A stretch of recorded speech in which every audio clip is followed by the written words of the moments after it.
Tang ina, ninanakaw yung motor ko kagabi oh. Pinilit na sungkitin yung susi. Ayun oh, nasira na. Ayun oh, halata naman na sinungkit. Yari, wala na, hindi na masusiyan oh. Wala na, yupi-yupi na oh.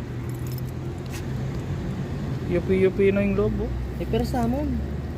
Kamot na, alitamot na Oh, wala na oh. Sino yung nga bumanat ito eh. Awan eh. Nagkatan eh. Buti lang double lock ko. Matida nga naalakas ano. Tsaka matida nagkat double lock na eh. Itang kamalas naman. Ayusin na. Paano kaya ito? Wala. Hindi magkasya yung susi oh. Awan nga eh. Gutmadin na eh. Malas naman. Wala. Tawatang nakata dyan yung banger ya. Ano? Buti may double lock ako dito, hindi nakuha. Yan. Ito eh, double lock na ito eh. Ate, ikuha nga ikatin eh. I-chat mo lang? O, kikat ko lang atin eh. Kalpada lang ikat mo. Pero ba eh? Kailangan gumatang mo. Malas naman.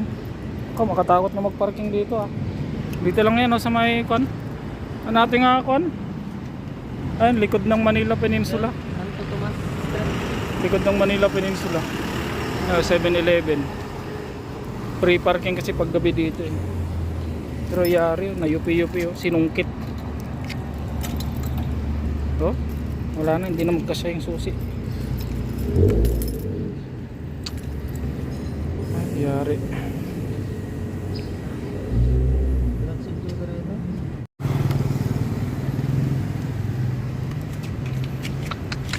Yari.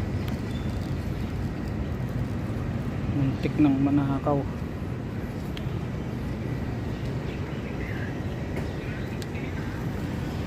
Huwag na kayo magparking dito. May sumasalisi talaga dito. Ano, likod Manila Peninsula. Muntik ng madali yung motor ko. Muntik ng madali. Buti na lang nandyan sila kayo, yun. Naperdin sila kayo. Duwa ako ma. Muit. Damisan pa yan. Sayang mo. Kasi cover lang kaya mata. Good. Ilis-ilis mo ito baka baling asosyan na kan.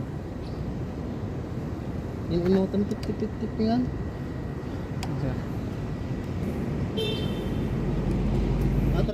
Ay, hindi mo na makabiyahe.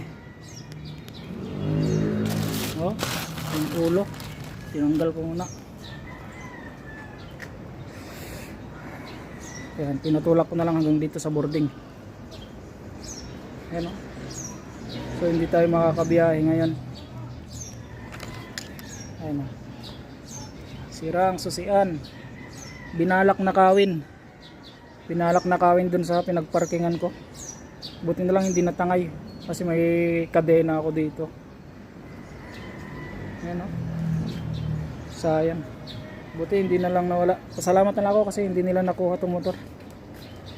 Muntik nang manakaw. Shout out kay Lakay Fred Crisostomo. Tumulong sa akin na tanggalin yung lock ng ulo. Tapos tinulak niya ako hanggang dito sa boarding. Ayan. Kailangan nating bumili ng bagong susian. Kasi hindi na tayo magmumotor papasok, magbabike na lang tayo. Delikado yung parking dun sa Makati. Makati Peninsula sa likod niya. Sa may 7-Eleven harap niya. Ayan. Buti na lang hindi talaga nanakaw.